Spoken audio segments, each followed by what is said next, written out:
Hello dear students and welcome to another video of total English. Dear students, आज के इस video में हम पढ़ने वाले हैं गैप फिलिंग, जिसमें हम ग्रामर के कुछ बेसिक कंसेप्ट्स को पढ़ेंगे। गैप फिलिंग में क्वेश्चन प्रैक्टिस करके हम जानेंगे कि ये ग्रामर के किस टॉपिक से पूछा गया है और कैसे इस टाइप के क्वेश्चंस को सॉल्व किया जाए। This video will be very helpful for the senior classes, specially for the students of class 8 to 12th। So without any delay let's start this video.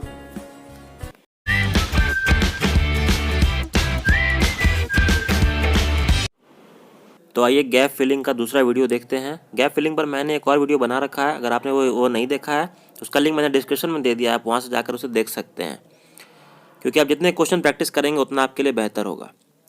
Question start करने के पहले हम देखते हैं क्वेश्चन किस प्रकार पूछा जाता है। गैप फिलिंग में a paragraph will be given and उस पैराग्राफ में कुछ ब्लैंक्स दिए रहते हैं, खाली जगह दिए रहते हैं, जिसे हमने भरना होता है।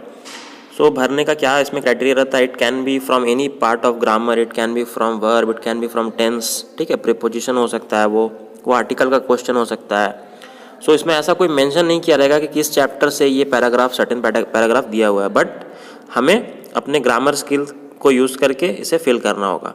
और हर ब्लैंक को, एक पर्टिकुलर ब्लैंक के लिए हमारे पास 4 ऑप्शंस दिए जाएंगे, ठीक है। So this is the way the question comes in board exams, जैसे कि 10th में, 12th में इस तरह के क्वेश्चंस आमतौर पर पूछे जाते हैं। So it is helpful for all the students of senior classes, class 8 to class 12 के सारे स्टूडेंट्स के लिए बहुत ही हेल्पफुल है। हम लोग देखेंगे कि कैसे कैसे कौन से ग्रामर स्किल्स को यहाँ पर यूज़ किया गया है। So let's start reading this paragraph. As old age, then there is number a dash, events at home में also contribute more, number b their problems. सबसे पहले हम पूरे पैरा को पढ़ के, एक या 2 बार पढ़ के इससे आइडिया लेने की कोशिश करते हैं कि इसमें क्या पूछा जा रहा है, okay. And on the basis of that only will try to fill the blanks. सबसे पहले ओल्ड एज की बात की जा रही है। ओल्ड एज, जैसे ओल्ड एज फिर डैश दिया हुआ है। इवेंट्स एट होम में ऑल्सो कंट्रीब्यूट मोर, घर में जो इवेंट्स होते हैं, जो चीज़ें होती हैं, वो और इसमें योगदान करती हैं। देयर प्रॉब्लम्स के बारे में कोई कहा जा रहा है। अब इसमें हम लोग ब्लैंक्स फिल कर सकते हैं। उसके बाद देखते हैं the empty nest feeling arising as a result of, there is a word empty nest feeling. Empty nest feeling यहाँ पर है। एम्प्टी नेस्ट एक वर्ड का मतलब क्या होता है, ये बहुत अच्छा वर्ड है। एम्प्टी नेस्टर वो पेरेंट्स होते हैं जिनके बच्चे बड़े हो चुके हैं या फिर जॉब में हैं या फिर कहीं सेटल और हो गए हैं। अब पेरेंट्स जो है वो अकेले पड़ गए हैं, ठीक है। सो ऐसे पेरेंट्स को एम्प्टी नेस्टर्स कहते हैं, और इस फीलिंग को यहाँ पर एम्प्टी नेस्ट की फीलिंग कहा गया है।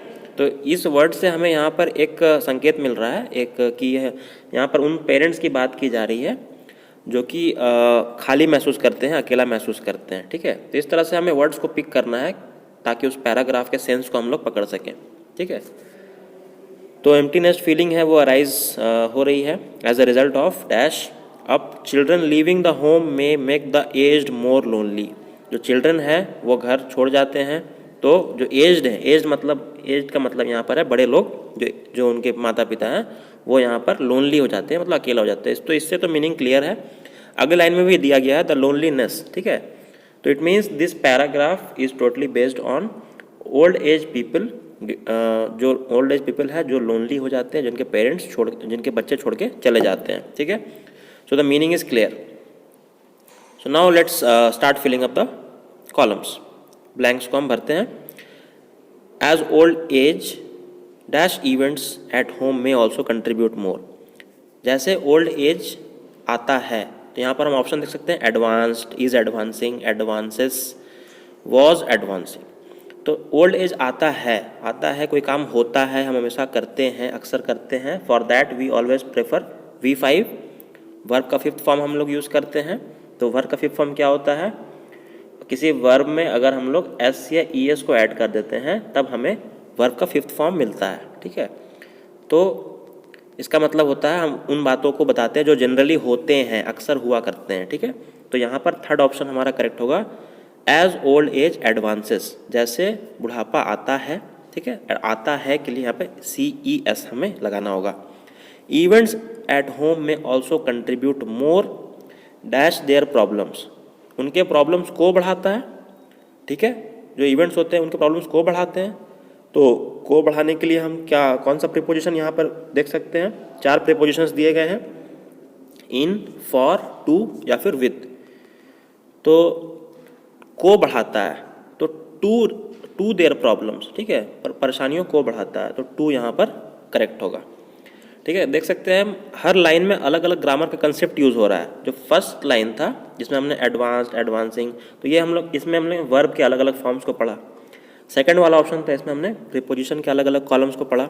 ठीक है, तो इस तरह से हम अलग अलग कंसेप्ट्स को देखते जाएंगे। अगेन आगे देखते हैं, the empty nest feeling arising as a result of. Empty nest की फीलिंग क्यों अराइज हो रही है, किनके चलते हो रही है? Result of dash up children. तो डैश अप चिल्ड्रेन तो बहुत ही सिंपल सा है, यहाँ पे ग्रोन अप चिल्ड्रन होगा।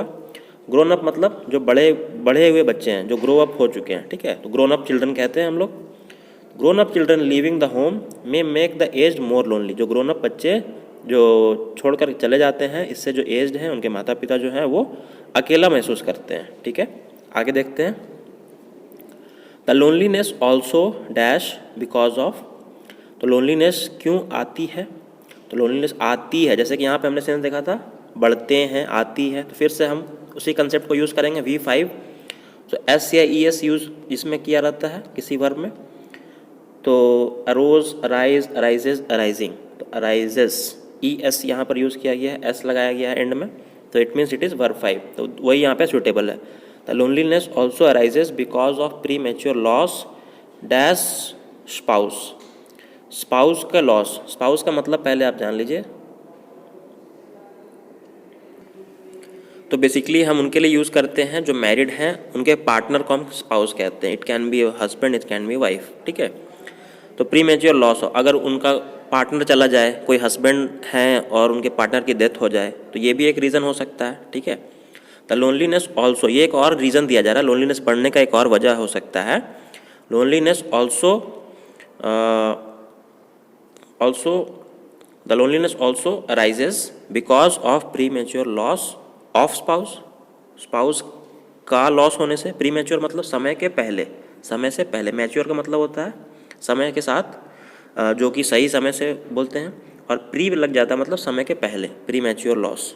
ठीक है, तो इस तरह से हमने देखा कि अब हम सेंटेंसेस को पूरा पढ़ते हैं करेक्ट आंसर्स को फिल करके, ताकि हम एक बार रिवाइज कर लें। यही तरीका है सही, सभी आंसर को पढ़ने के बाद हम एक बार इसको देख लेंगे कि हमारा आंसर सही है या नहीं। ठीक है, क्योंकि सेंटेंस को पढ़ने से फील हो जाता है कि यहाँ पर सुटेबल है या नहीं है। So let's read it. As old age advances, events at home में also contribute more to their problems. The empty nest feeling arising as a result of grown-up children leaving the home may make the aged more lonely. The loneliness also arises because of premature loss of spouse.